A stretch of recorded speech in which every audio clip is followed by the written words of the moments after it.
Hello Internet and welcome back to the Logic Bombers. Today we're going to be discussing Fallout 4 with kind of our unofficial resident critic. This is Charlie Brown. He's going to be discussing it with us today. He has logged far more hours on it than I have. But that's simply due to time on my part.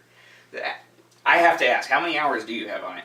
I think when I checked my, the last time I checked my save file, it said somewhere in the neighborhood of 5 days on my current character. Okay. For hours logged. That might be a little off due to, pauses and walking away, but roughly in the neighborhood. I'm sure there's people out there with far more, but, Doubtless. But those people live Bethesda. Right. Not difficult to do. Lord knows when Skyrim came out, I had hundreds of hours logged in a matter of weeks, so, yeah. My wife. Right. Exactly. So what were your first impressions of the game? Honestly, initial impressions, I was a little flabbergasted at how often I had read on forums and reviews that it looked so very similar to Fallout 3.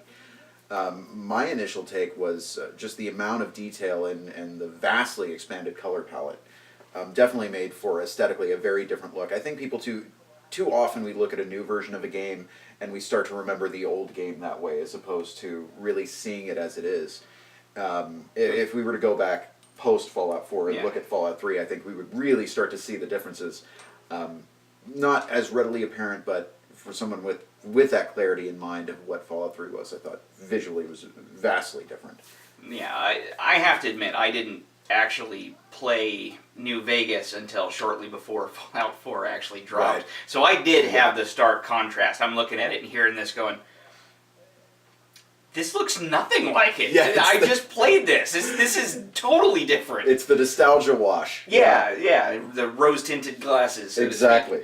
No, but I was very impressed very early on. Now the animations are still very Bethesda and what we're used to seeing from Bethesda, where it's maybe not as great as it could be and not as great as you see in dedicated action games like Far Cry and the Halo series, of course. You mean like doing the hand gestures through other people's faces and well, yeah, what have you. But it's got that little bit of wonkiness as enemies move around the environment and when you're getting into gunfights. But very early on, I noticed a lot of things. The dedicated melee button, for one, and how that changed how I interacted with the world. And I just felt, immediately I felt like this was definitely a step forward, and this was not just a rehash of Fallout 3, as it were. What about the voiceovers? Now, immediately my first thought is, okay, this is the one Fallout game where they didn't get Ron Perlman. But to do he's the there. intro, He's there. I know he's in the game, but you're used to him doing the intros in the game, and you get in, it's like, well, that's not him. That's kind of disappointing. But aside from that, you quickly learn that this is your character. Yes.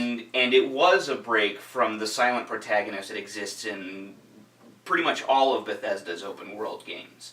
Did that throw you off at all, or? I appreciate the Ghost in the Shell's sort of mechanic that Bethesda has used in previous games. When you look at going as far back as any of their games go, all the way back to Arena with the Elder Scrolls series, and the protagonist is silent; they don't speak, and they had a lot of valid reasons for going that way, and moving into the newer, the sort of new age of gaming and interactive entertainment, more and more we're getting more accustomed to hearing any character, whether we control them or not, being voiced. It's the battle that Nintendo's still fighting with the Legend of Zelda series and Link, and how he says nothing more than, yeah! And that's all he says. And that's even getting a little odd that Link doesn't speak. And so I thought it was a really bold decision for them to really take that leap out of that comfort zone of the silent protagonist, the machine that you're just controlling so that you're a part of the world, and really making that a character. And there are times when I do feel a little bit of that drawback, where I do feel like sometimes I'm no longer that person in control and I am watching a story. But at the exact same time, I do feel more involved in it because I'm watching my character that I designed, that I built, interacting directly with dialogue, with sarcasm or rude jokes or what have you. And I've grown to very much appreciate that departure in this game, and I feel like now that they've taken that first step and they've kind of broken through that dam, I feel that they'll only get better at it as time goes on. So I'm not going to say that it's the best it could ever be. I think there's a lot of room for growth, but I appreciate them taking that risk and really doing that, because I like going third person and seeing my character talking to other people and saying, there's my gun, this is my guy. Character you created. Exactly, and that's something that outside of games like the Mass Effect series from BioWare really haven't hit with that same level. Right. So I enjoy it. Yeah. Now, first impressions aside, I mean, obviously I think you've told me before that you've capped level 50 and are still going on. Just 2 days ago, I busted 50. That was a trek. Have your impressions changed of the game since your initial ones, or has it just kind of reinforced your initial thoughts of that continued growth that Bethesda's done in the series? Oddly enough, the fact that they removed all semblance of a level cap, which they also ended up going back and doing with Skyrim, with giving the ability to prestige abilities, so you the legendary skills, yeah, and so you could keep leveling, and essentially removed all level cap. What I've appreciated from the way they did it with 4 is that it provides even more player freedom. So because since you don't have to prestige a skill in order to continue leveling it like you do in the Skyrim series, or in the game Skyrim. Just allowing it to be entirely based on your experience of playing the game, and you keep leveling up and you keep progressing. I felt that was a really brilliant idea, because there's so much to do in the world, and I'm not just talking about combat and adventuring. Modding your weapons, crafting your weapons and modifying, crafting your settlements, which I had decided early on I was going to ignore, and then 3 days of building a wall around Sanctuary later, I went, wow, this is actually kind of fun. And the fact that all of it feeds into that sense of progression, that there's no activity you can do in this game that doesn't contribute to your leveling. And the fact that they remove the level cap really just frees you to pursue any avenue of activity, whatever it be, whether you want to go and find the overdue books that are due in the Boston Public Library, or build like I'm doing. I'm building my Iron Man room where I'm putting all my power armor, and every single item I'm putting up there is contributing to my experience gain, and it's contributing to my Sorry. No, you're fine. I know them. That I felt like was a really brilliant design decision, because you have this open world and there's just unlimited things to do in it. And the worst thing you can do in an RPG is have all these things and then give you no reason to want to do them. It's like, I can't even gain the experience. Why am I going to participate in that activity? And I thought that was genius, of really giving you the ability to just... I'm level 50 and there's still a million things left for me to do. And I think that's brilliant that I still have that drive to do them, not just because they're there, but because I'm going to be progressing my character. I'm going to be going somewhere with it. Kind of forging your own story, so to speak. Absolutely. Now you talked about the crafting system, and I admit that the day the game dropped, I started playing it, and after 3 hours, I find that I've already spent an hour of the 3 hours crafting in Sanctuary Hills. Right. Now, I can't say that it's a revolutionary system, because games like Ark, to some extent, Minecraft is what kind of started it all, but the survival games that are out there, like, I can't remember any of the names of them right now. Fortnite, I know, is a big one, which isn't out yet, but by Epic, that free-to-play. Yeah, there's all the zombie survival simulators, the dragon... or not dragon, but the dinosaur survival simulator. All those have some form of this crafting system in it.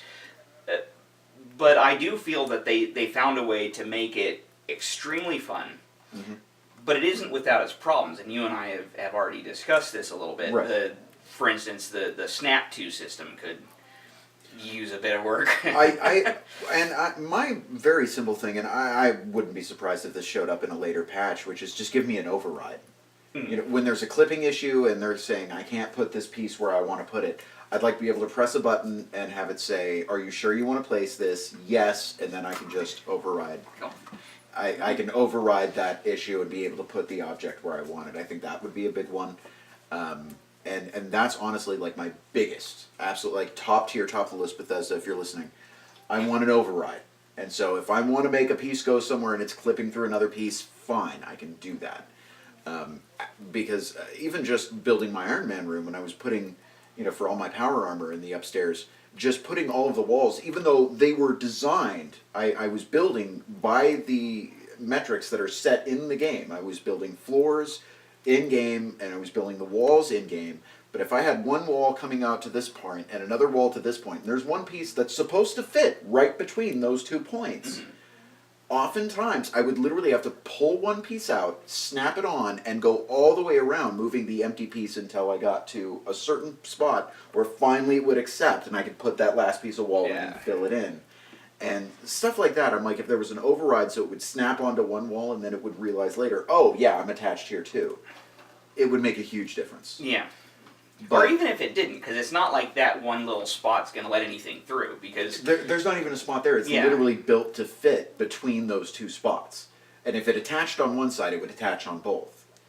But it doesn't. But it doesn't. It gives me the issues, and I have to sit and do the back and forth and narrow it in.